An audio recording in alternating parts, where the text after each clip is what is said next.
This week, here's the dirty little secret about retirement. More after this short message.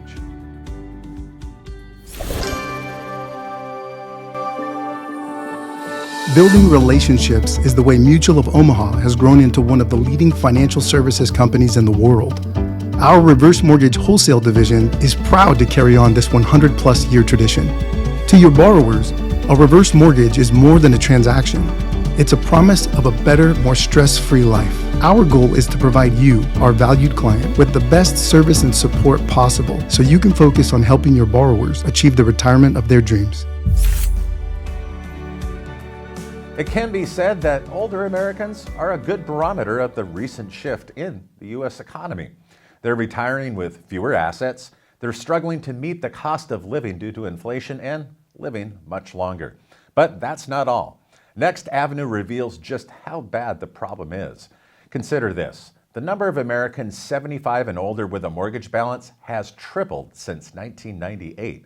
That according to analysis from the Urban Institute. Compounding matters, average mortgage balances, they have increased significantly as home values have increased or risen in the last few years. But before we dive in, I want to thank you for liking and sharing these videos. It really helps our channel. Also, consider subscribing to HeckhamWorld.com. That's where we bring you the latest reverse mortgage commentary and analysis, weekly articles, and our monthly Top 100 Lenders Report.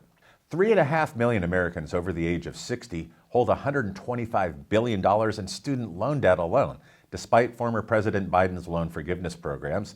That according to a 2024 report from the National Consumer Law Center and the Urban Institute. That's a lot of money. Then there's non-mortgage debt. A recent LendingTree analysis reveals that 97.1% of Americans between the ages of 66 to 71 still have debts outside their mortgage.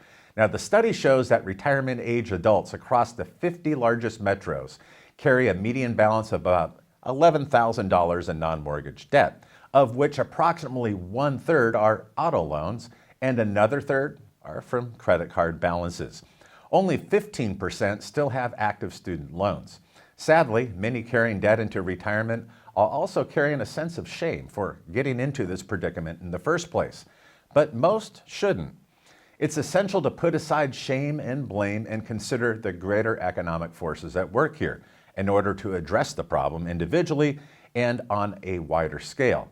The older debt trend is part of an unprecedented shift in the U.S. economy, where older adults are retiring with fewer assets, facing a higher cost of living and healthcare expenses. And let's not forget much longer life expectancies, writes MP Dunleavy in a recent Next Avenue column. However, we should look beyond the larger economic forces that have increased debt amongst older Americans, and here's why. Many retirees' poor spending habits were shaped by the financial patterns that they established in their younger years for decades, often driven by a mix of cultural norms, a lack of financial education, and a desire for immediate gratification. Now, many grew up without proper guidance on budgeting or investing or saving, and that led to a paycheck-to-paycheck lifestyle that they carried into their non-working years. The allure of credit cards, easy loans, and a consumer-driven economy that's always telling us to buy something encouraged reckless spending, and it prioritized short-term wants over long-term stability. For some, financial struggles in early adulthood forced them into a survival mode, making it difficult to shift into a mindset of strategic financial planning and saving. These ingrained habits, once tolerable with a steady income during your working years, become insufferable when retirement savings are limited and also incomes are fixed, leaving many struggling to maintain their desired lifestyle. Now that is the dirty little secret about retirement. The saving grace for older homeowners that are burdened with debt today may be a reverse mortgage, which would consolidate their existing debts, including their mortgage, into a loan that has no required monthly payments for principal and interest, and of course, that could be a boon to their monthly cash flow.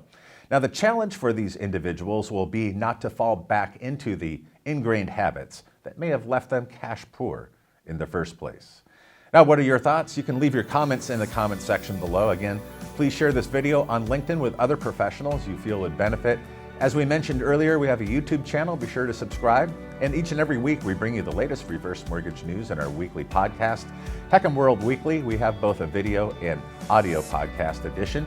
You can find us both on YouTube, and listeners can find us and subscribe and listen on Apple Music, Spotify, and Podbean. Thanks for joining us, and have a great week.